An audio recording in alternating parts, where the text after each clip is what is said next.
ये कहानी भारत के महान मैथमेटिशियन श्रीनिवास रामानुजन की जिंदगी पर आधारित एक सच्ची कहानी है। भारत में जन्मे रामानुजन ने अपनी बुद्धिमत्ता और जीवन के कड़े संघर्ष से दुनिया के बड़े बड़े विद्वानों को भी हैरान कर दिया था। इस कहानी को सुनने के बाद आपको भारतीय होने पर गर्व महसूस होगा और ये कहानी आपको जिंदगी में आगे बढ़ने के लिए भी इंस्पायर करेगी।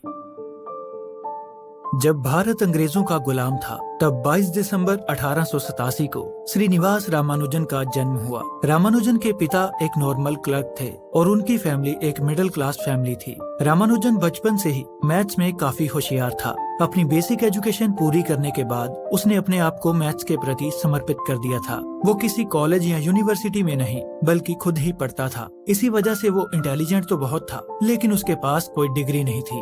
वो महीनों तक एक ही चीज पर रिसर्च करता और नए नए तरीकों की खोज करता। अपनी रिसर्च के बेसिस पर वो एक नोटबुक भी लिख चुका था। 14 जुलाई 1909 में उसकी जानकी के साथ शादी हो चुकी थी और 1913 में उसके पिता की मौत के बाद परिवार को चलाने की जिम्मेदारी उसके कंधों पर आ चुकी थी। इसी वजह से नौकरी की तलाश में रामानुजन दूसरे शहर आ चुका था। वो एक ब्रिटिश ऑफिसर के यहाँ अपने इंटरव्यू के लिए जाता है और उसे अपनी मैथ्स की रिसर्च के बारे में भी बताता है, लेकिन उस ऑफिसर को किसी डिग्री वाले कैंडिडेट की जरूरत थी, इसलिए वो रामानुजन को बेइज्जत करके वहाँ से बाहर निकाल देता है। इस बार भी असफल होने की वजह से वो निराश हो जाता है। उसे लगने लगा था कि वो गरीबी में ही मर जाएगा, ना जाने उसकी किस्मत में क्या लिखा है। अगले दिन रामानुजन नारायण से मिलता है जो पेशे से एक अकाउंटेंट था और वो काफी अरसे से एक फ्रांसिस नाम के अंग्रेज के यहाँ काम करता था। नारायण को रामानुजन की मैथ्स की रिसर्च काफी अच्छी लगती है क्योंकि उसका भी मैथ्स में काफी इंटरेस्ट था। तो डिग्री ना होने के बावजूद भी नारायण उसे एक शर्त पर क्लर्क की नौकरी पर रख लेता है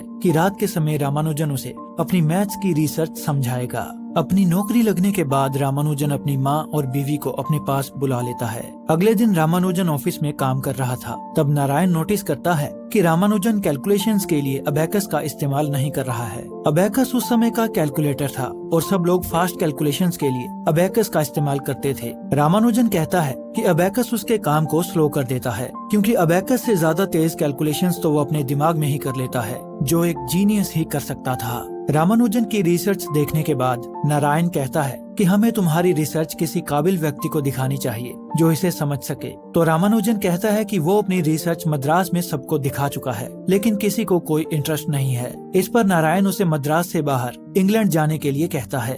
अगली सुबह रामानुजन अपनी माँ से कहता है कि उसके बॉस नारायण को उसकी मैथ्स की रिसर्च बहुत अच्छी लगी है और वो उसे पब्लिश कराने के लिए मद्रास के बाहर इंग्लैंड में किसी काबिल व्यक्ति की तलाश कर रहा है। जानकी को ये बात बहुत अच्छी लगती है लेकिन उसकी माँ को ये बिल्कुल भी ठीक नहीं लगता क्योंकि वो हिंदू ब्राह्मण फैमिली से बिलोंग करते थे और उनकी मान्यताओं के मुताबिक उन्हें समुद्र को पार करने की मनाही थी। तो अपनी माँ के मना करने के बाद रामानुजन नारायण को अपनी रिसर्च पब्लिश करवाने से मना कर देता है, लेकिन नारायण को उसका ये फैसला ठीक नहीं लगता। वो कहता है कि तुम एक जीनियस हो, तुम्हारे पास इतना कीमती ज्ञान है जो भविष्य में मानव जाति के लिए मददगार साबित होगा और अगर तुम्हारा ज्ञान पब्लिश नहीं हुआ तो ये तुम्हारे साथ ही खत्म हो जाएगा। वो ये भी कहता है कि जब एक भारतीय हिंदू ब्राह्मण इंग्लैंड में जाकर अपनी रिसर्च अंग्रेजों के